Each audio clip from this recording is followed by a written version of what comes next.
Hello, I'm Yann, co-founder of Covalo, and I will be your host today for the second episode of the Faces of the Beauty Industry, Covalo Internet interview series that put the spotlight on the characters behind the industry. Today, we have the pleasure to welcome Rosie Greenaway, who has dedicated the last 10 years to sustainable beauty and the natural trend, and she will give us an independent copywriter perspective on the industry and its ongoing transformation. Rosie, thank you so much for taking the time. I hope everything is going well on your end. Thank you, Yann, for having me. It's such an honor to be here. Yeah, I'm really thrilled to take part. Thank you so much. So could you please tell us a bit more on how you actually got into the industry in the very first place? Yeah, of course. It was quite an unusual route, really. It all goes back to my childhood. I mean, I was born to a pair of hippie parents. My mum was a Londoner, my dad was from Sydney. And they were living a very carefree life traveling before having me, and didn't really want to give up that life once they became parents. So they kind of raised me for the first 5 years, bouncing between countries. And we had a little cottage in the Pyrenees in France, which was very off-grid.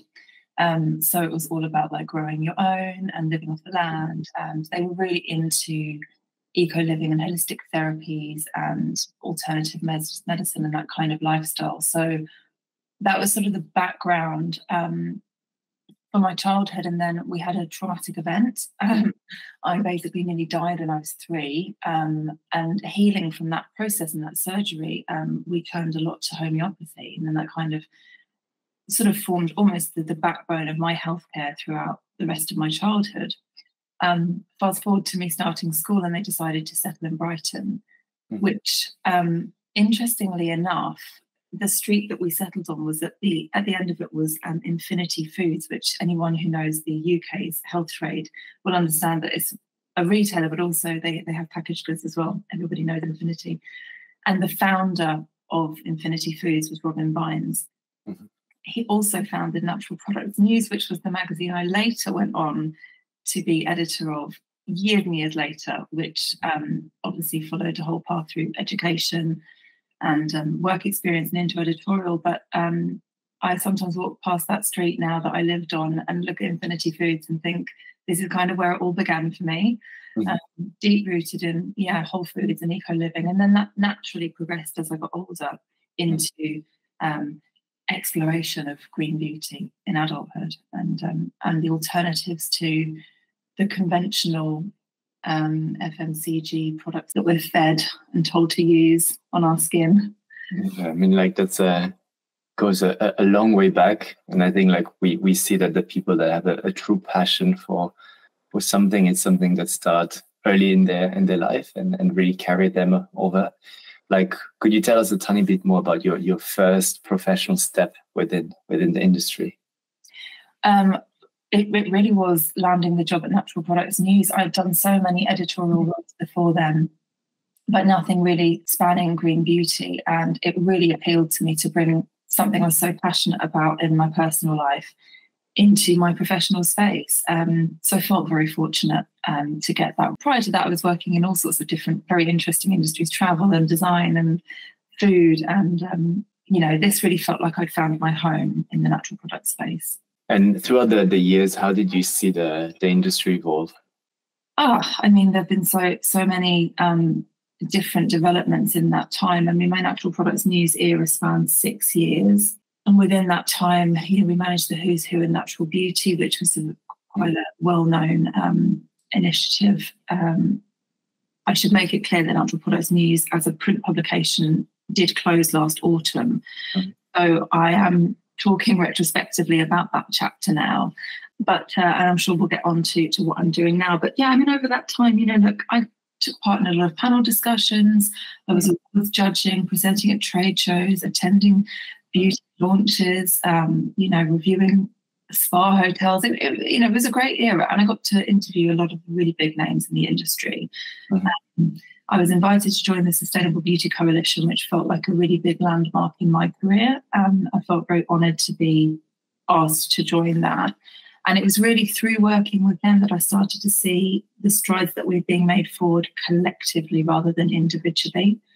So that's been very interesting, seeing how everyone comes together. And over the time that I have worked in this sector now, I mean, there've just been huge changes. Like social media just was not at the height it is now 10 years ago, for example. Influencers have become a huge cog in the machine that is business across any sector, really. E-commerce has come a long way. You know, we had the short-term effects of COVID.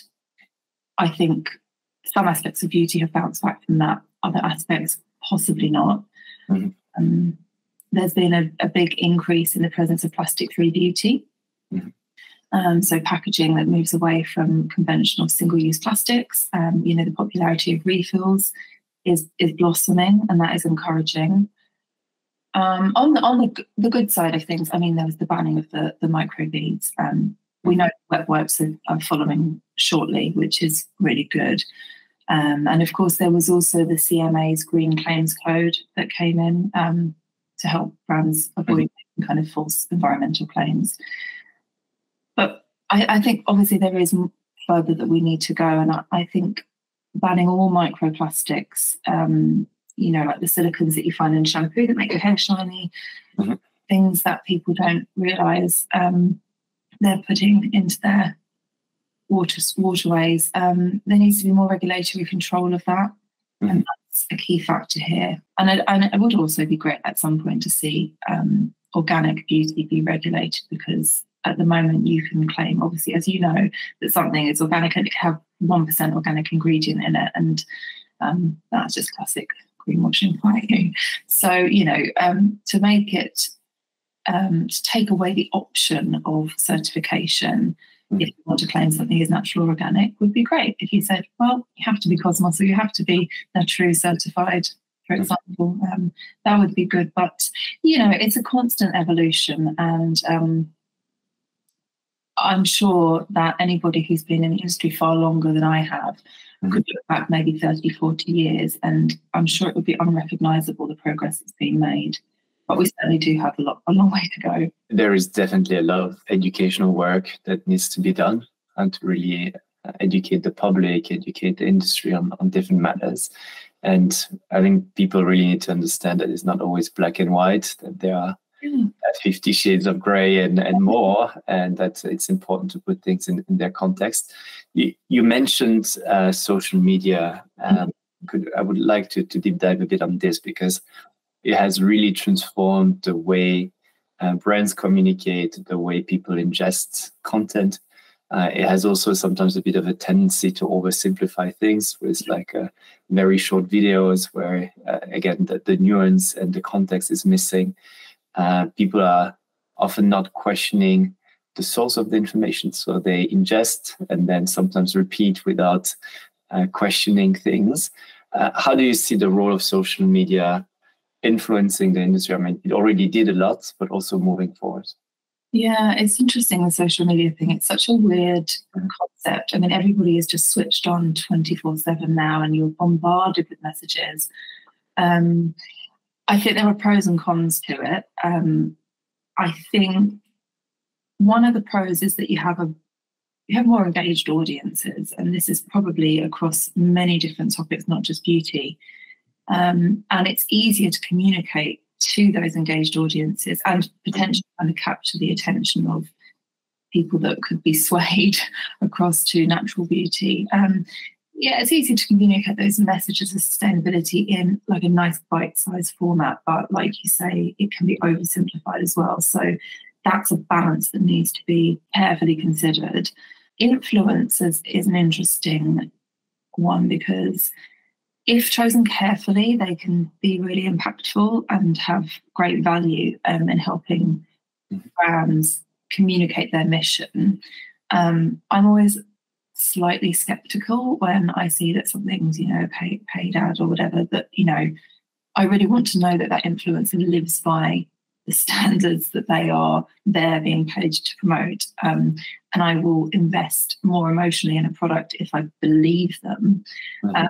But maybe that's just me. But I think Yeah, if done right, it can be really powerful. And I know at the moment that the Soil Association in the UK is recruiting for an organic beauty and wellbeing ambassador. And I know that they will do that in a very considered manner. So that's great. And I'm really looking forward to seeing who that person will be going forward.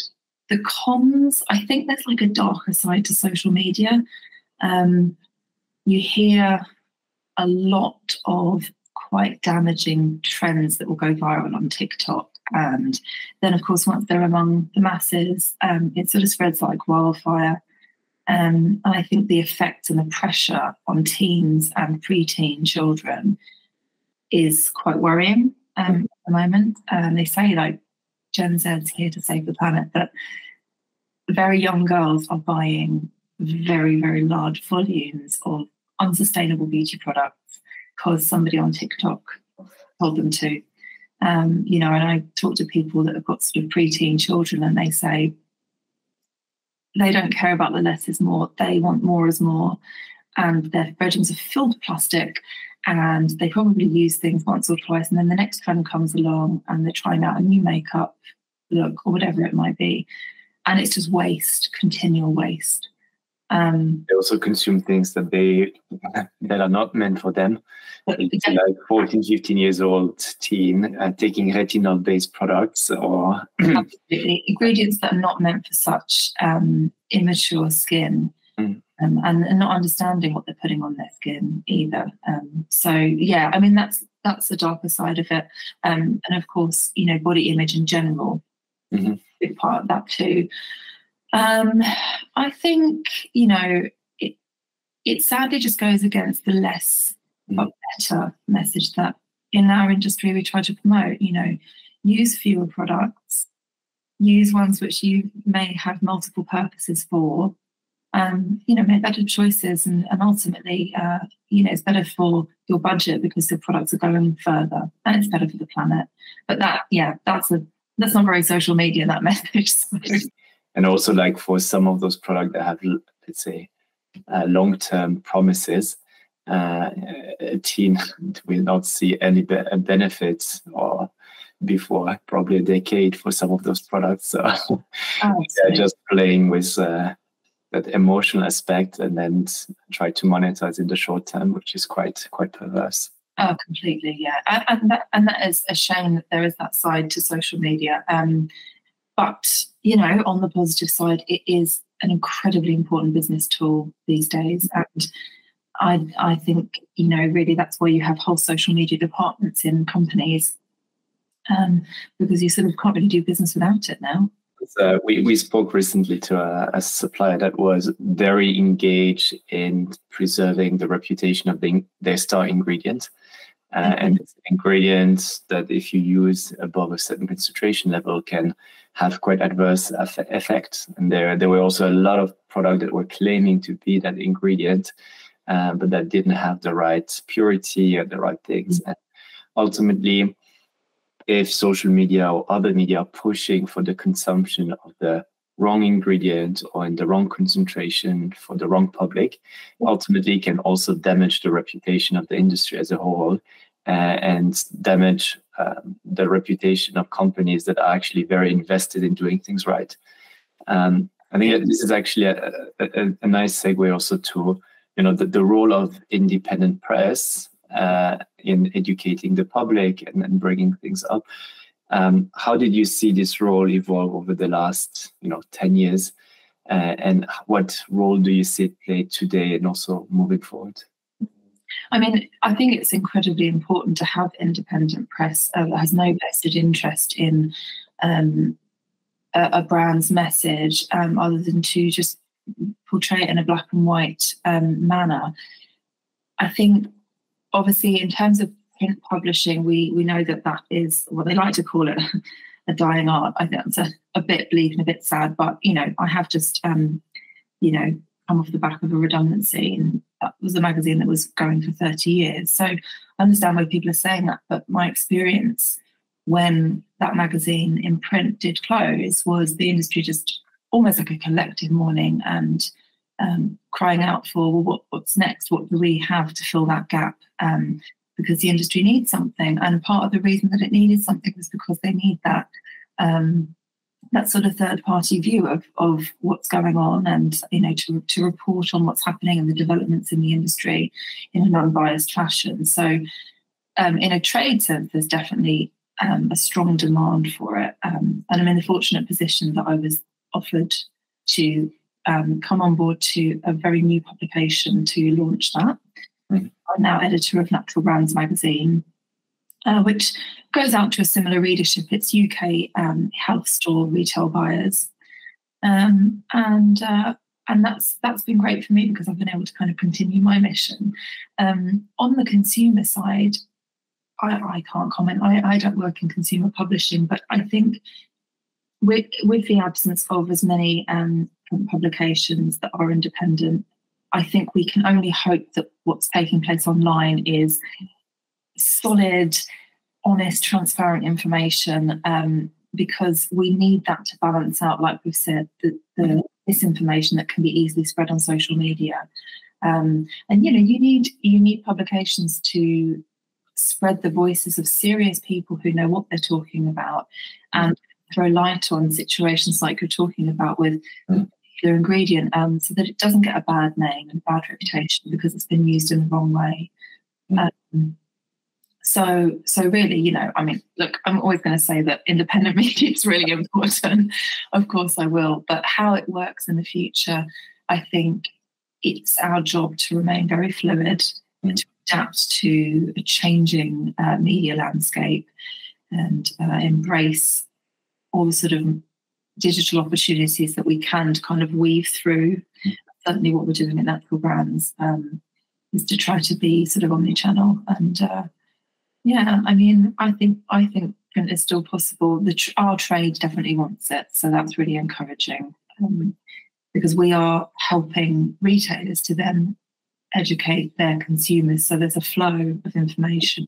The entire transparency and education topic is very important. I mean, like if we look at this, like to people that are reading news, what tip could you give them to, challenge the content or make sure that they're not just taking the content that they are being given for granted, but also verify their sources and ultimately give the voice to the right media? Yeah, absolutely. Read lots of different articles by lots of different publishers, because you shouldn't just take the first thing you read and swallow that. Absolutely ask questions. And for people in the industry, I think generally we're involved in conversations continually which challenge the status quo anyway. So you do tend to be exposed to different viewpoints within that, which does help give you a balanced view of things. That is always something that I would say annoys me deeply with social media, is this tendency that we have nowadays to give people more of what they love, and not give them that full perspective. And I think like we get a stronger polarization of our society because people just get fed what they appreciate, and they are not being educated anymore to get their view challenged, to have like opposite perspective. I mean, in the French culture, it's very important to have debate and to take a perspective that you might not agree with, and you need to actually defend that perspective. And personally, it's something that has always helped my views evolve, and I think being a more balanced and nuanced person. And social media, at least in my view, has a tendency to prevent this from happening, and people just sticking around people that are like-minded, which is quite dangerous. So yeah, I can only reinforce what you said. I'm encouraging people to read diverse newspapers, different perspective, and allow their own thoughts to be challenged. Definitely. If you exist in an echo chamber on any topic, of course, it doesn't allow for expansion of your views or your thinking, and even to an extent like your spirituality as well. It's the same thing whether you're talking about religion or you're talking about politics or you're talking about ingredient manufacturing. If you only listen to people who echo your views, there's not much progression in that, and not much acceptance for the people as well. The algorithm, in that sense, you raised a good point. It's just feeding us what we already agree with, which isn't very helpful. And from what I've learned as well, like working with the Sustainable Beauty Coalition, is in that organisation, everybody's a volunteer, but everyone is giving up their time, coming from their opposing businesses that, yes, of course, they're all operating in the same space with many complementary values, but they are in competition with each other because they're selling goods to the public. But that's all put aside, because when everybody gets around that table, they're coming together for a common good. And it's just wonderful to watch, because everybody has their own take on how something should be done, or they can offer insight because they've experienced a certain thing.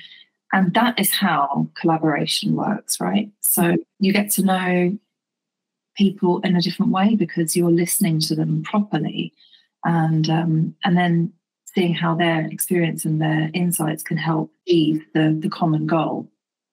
So it's really interesting. There's some amazing stuff coming from the Sustainable Beauty Coalition.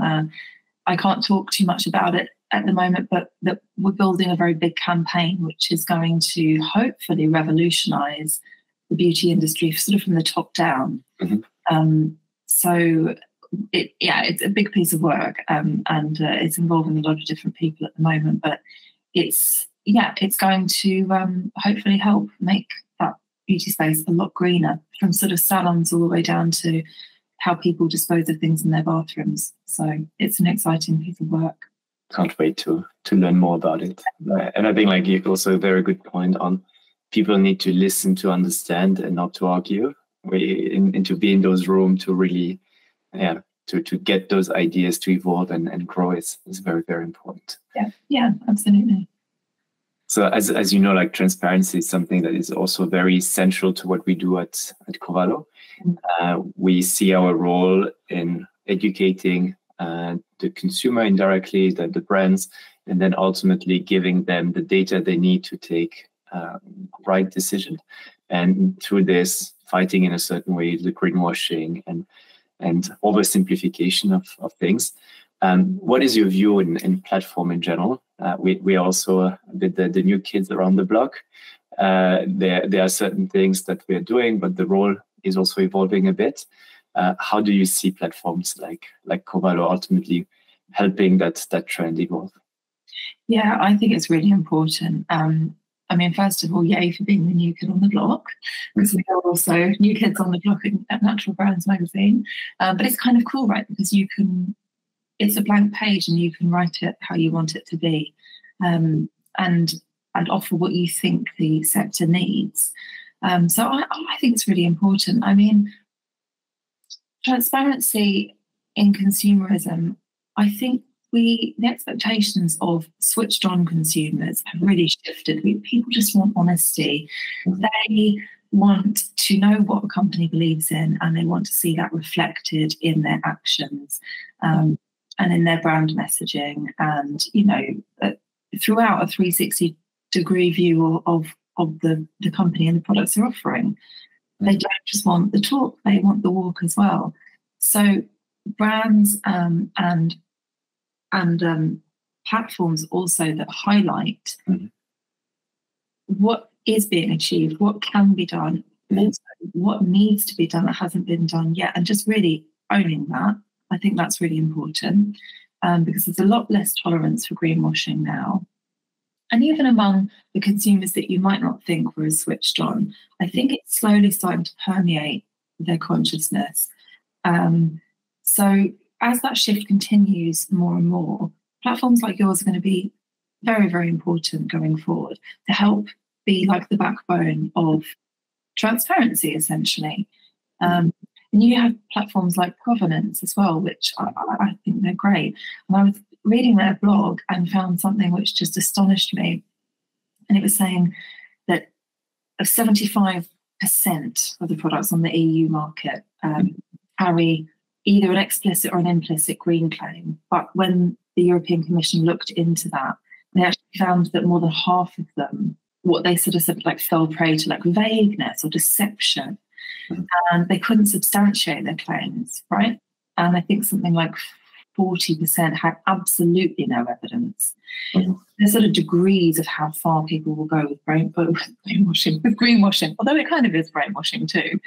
But that's a staggering figure. And if you're a member of the public and you're not exposed to figures like that, then all you're exposed to is the greenwashing itself.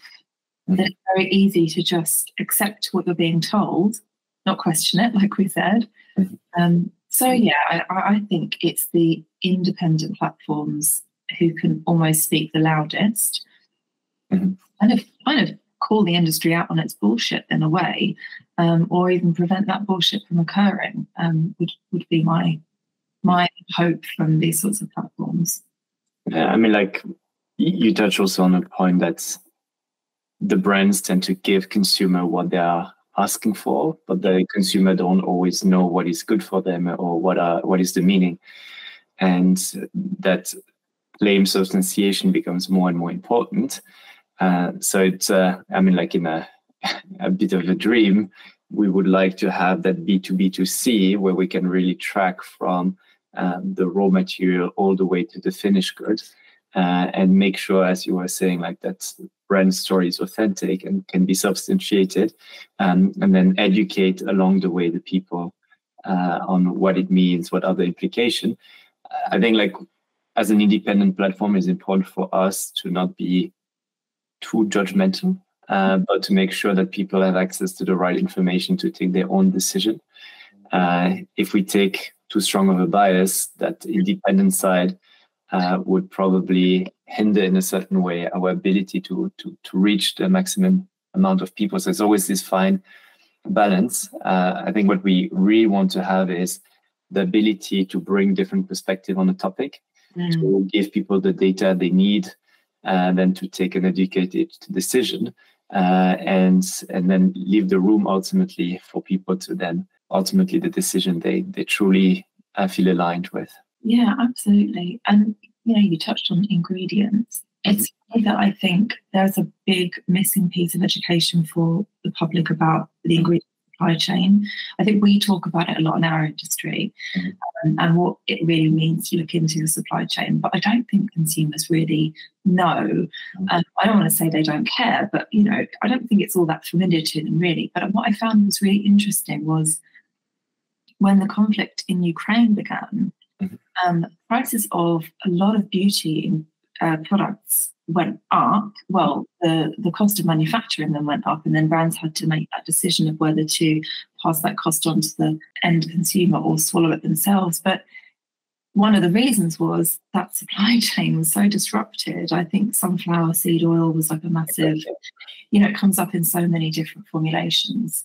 And suddenly consumers cared, and you could hear people talking about supply chain disruption because of the Ukraine war. So that was really interesting that it took something like that to bring to light something which they didn't realize they cared about until it was disrupted. So there's probably a little bit of a missing link there, because when people are choosing brands, if they're really into buying ethical beauty, they should be looking at the sourcing methods and the sourcing ethics of those companies, the parts of the world they're getting their ingredients from, how they are, how the farmers are paid, and so on. There's so much to it, obviously. But if there was a way of condensing and simplifying that piece in a way that people could understand, I'm pretty sure a lot of people would make different consumer choices. I can't say too much, but we recently close a partnership that goes into this direction to bring more SDG data on the ingredient and supply level, and looking at how to do it. We don't want to oversimplify things like some of the consumer app are doing, just giving a score but not taking concentration level into consideration and so on. But I think, really also building all that educational piece around will be quite important, because we see people caring for what is in the spotlight at that point in time. And so if we take another example of a lot of people shying away of product that have palm oil, but then they're going for product that have other vegetable oils that are probably less efficient and just equally harmful. It's just not palm oil. Right? Yeah. So when we see the palm oil free, it's a bit misleading because it's not vegetable oil free. And for this, there is also a work that needs to be done also for the formulators. It's okay, how can you formulate differently to achieve probably not exactly the same results, but like a similar product without vegetable oil? And that educational piece feels sometimes the public is always a bit a step behind. They are catching up little by little, but sometimes looking for something that is not exactly what they intend to buy. Yeah, the palm oil example is really good actually, because when the responsible palm oil certification came out, there was a lot of talk about exactly this, and the hurried consumer in the supermarket, for example, just to shift away from beauty for a second, is looking at a product, whether it's got palm oil in it, but you're so right, it could have other just as unsustainable ingredients in there to substitute the fact that they didn't use palm oil, so they can put a big claim on the front of the pack. So yeah, when you start to dive into it, it's way more complex than people realize, and I guess it's our industry's job to make that easy to understand for people. I started to do this a bit with family members and friends, just to challenge them a bit. But when you go at their place and you see the toilet cleaning product, and say, "Why did you pick this one?" And there is this green frog on it. I was like, "Oh, but do you know what this green frog mean? And why is this actually a better product than this other product?" And the same for the beauty product. Oh, it's organic. Yeah. Is organic always better? And where was it harvested? How was it harvested? Yeah. Was it in a place where there was something else growing before? And I think asking question actually goes a long way, because it triggered a lot of reflections in those friends, and they started to also educate themselves on those topics, which was quite nice to see. I've had similar experiences. I have to stop myself quietly judging people when I come into their homes. But I love it when a friend who doesn't work in the industry and doesn't really know too much about it comes to me and says, "I found this amazing brand. Mm-hmm. They don't do this and they do that and they stand for this and all this." And I'm like, "Yeah, I know them." And they're like, "Wow, you really know them?" And I was like, yeah, I've been covering them before and I've met them and I've used their products, and they're like, "Oh, so they are good then?" I'm like, yeah, they're great. It's kind of sweet in a way when they think like they've done well because their friend that works in the green beauty industry has said, "Yeah, you made a good choice." But I also really love, it's got to be said that when you work in beauty, you do get sent a lot of samples, and I'm very lucky that brands are so generous. And it certainly helps us to write about products if we've got first-hand experience of them. But you do end up with a lot of samples, and my husband's always complaining because I feel like whole drawers dedicated, and I pass the one by me, but like, not another one. But the thing is that I'll share them with people in my life, and I think that's really lovely too, is to be able to say, "I've received this, it looks really gorgeous, it smells great, the brand has great ethics behind it, I'd love for you to try it, see what you think." And then they say, "Oh, you gave me that thing 6 months ago, I'll use it all the time now, I've bought 3 more since then." I have a problem. I get sometimes samples from suppliers, which are not up for sales. So sometimes I get one that I really like, and then there is no way for me to buy it. So it's. That's heartbreaking.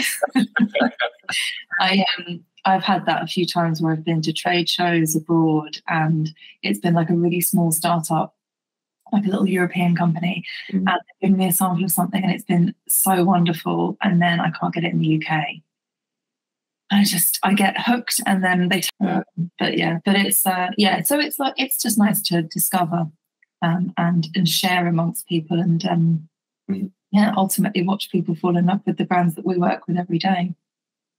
Okay, and as we are slowly arriving at the end of this interview, talking about sharing, is there anything we can do or our listener can do to support you now in this next step? Or to support the movement in general? Well, you could follow our progress at Natural Brands Magazine. We have Instagram and LinkedIn, and you can just find us at Natural Brands Magazine. you can definitely check out what we're doing there. And yeah, just keep, whatever corner of the industry you are in, just keep fighting the good fight, doing what you do, and having conversations with people who are outside of your bubble, and collaborating and working together. There are so many amazing people in this industry with incredible ideas and very big energy to make things happen. I think that's what this industry really needs. Is we can't just talk, we have to just put things into action, and lots of people are plowing lots of hours into doing that, so that's great. If everybody plays their collective part, then we can keep driving forward these higher standards for beauty, which are so important for the planet going forward. You know, we really need to try to reverse some of the damage that we've done as consumers and leave this planet a little bit better if we can than we found it. But it's not going to happen with just one company or one person or one organisation. We all have to pull together to make that. Can only support. And I usually like to end up with a piece of advice. So you mentioned that you saw a lot of brands, you covered them, you tested them. When you like a brand, and I guess it's go beyond the product, also the story, what usually stand out, and what advice could you give to a young formulator or someone wanting to launch their brand? What advice can you give them to be able to stand out in today's market and build a sustainable brand? I think telling your story and explaining who you are and what you stand for, communicating that really clearly, but in a very fresh way, is important. You need to know your target audience and understand how to speak to them. Just be human as well. Like, there's some cool brands out there doing that, and people identify with it because it's not corporate spiel. It's a real human behind the message. So be real.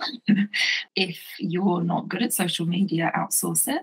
If you can afford to become certified in whether that be natural or organic, I think do that from the beginning. Maybe that means you delay launching your product, but I think it says something. It sends a very strong message about you standing behind your claims. I would strongly recommend looking into packaging closely from the beginning and taking a kind of circular economy approach to that, thinking about the end of life of every part of the bottle or pot or whatever it might be that you're housing your product in. And coming back to the supply chain as well, scrutinise your supply chain continuously, obviously putting in place best practice from the beginning, but don't just do that. Continue to evaluate it as you go along and as your brand grows.